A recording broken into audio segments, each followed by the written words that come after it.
Dans cette vidéo-ci, on va apprendre à utiliser la complétion du carré. Donc, on a l'équation d'un cercle qui n'est pas exprimée sous la forme canonique et on veut transformer cette équation-là pour obtenir les coordonnées du centre et également le rayon.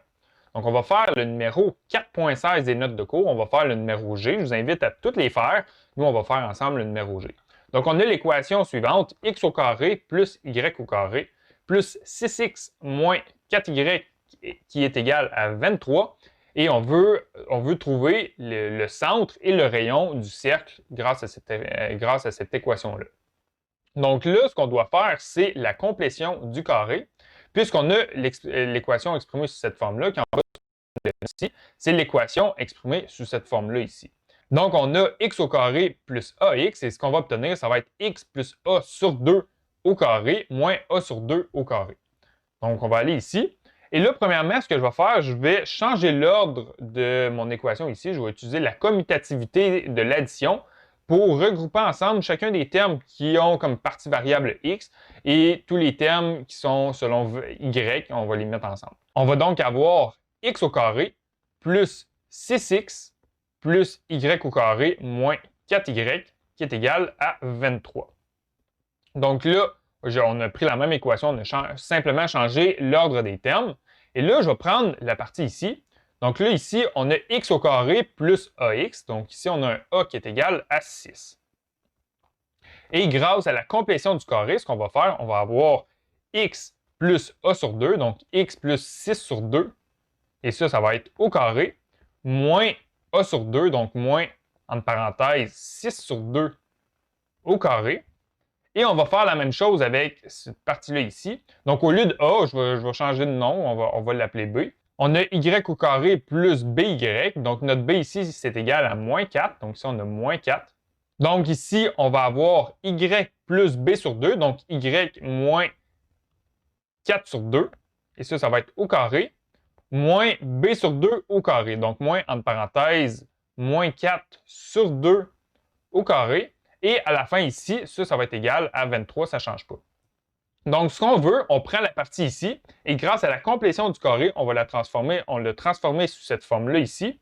Et on fait la même chose avec cette portion-là ici. Grâce à la complétion du carré, on va changer y sur 2 moins 4y sous cette forme-là ici. Donc là, on va simplifier. On a x plus 6 sur 2. 6 sur 2, c'est 3. Donc, on a x plus 3 au carré. Moins ici 6 sur 2, évidemment, on a 3 au carré.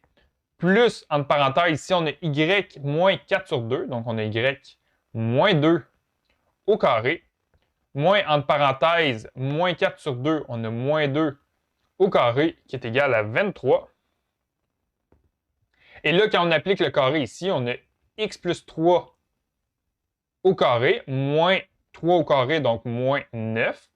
Plus, entre parenthèses, y moins 2 au carré, moins, et là on fait moins 2 au carré, moins 2 fois moins 2, ça donne un nombre positif, ça donne 4. Donc ici, on va avoir moins 4, qui est égal à 23.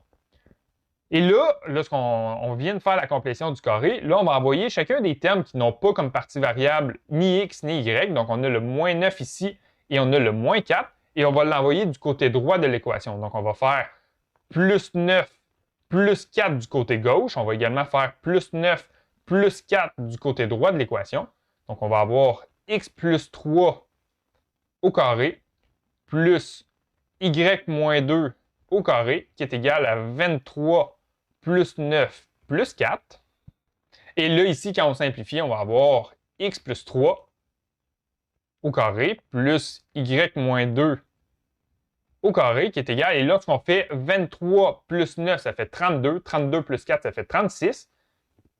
Et 36, si on veut calculer le rayon, 36 est égal à 6 au carré. Donc, 36 est égal à 6 au carré.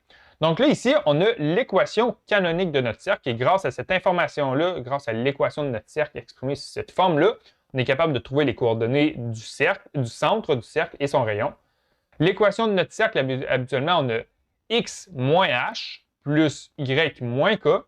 Donc, si le h, on va avoir moins 3. Donc, on a h qui est égal à moins 3. On a un y qui est égal à 2.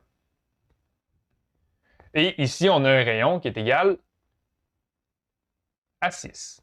Donc, au début, on avait une équation exprimée sous cette forme-là. Et grâce à la complétion du carré, on a transformé cette équation-là sous la forme suivante. Ce sont deux équations complètement équivalentes. Les deux équations sont vraies. Et une fois qu'on a obtenu l'équation sous cette forme-là, on a pu obtenir l'information qu'on cherchait, c'est-à-dire les coordonnées du centre de notre cercle et le rayon du cercle.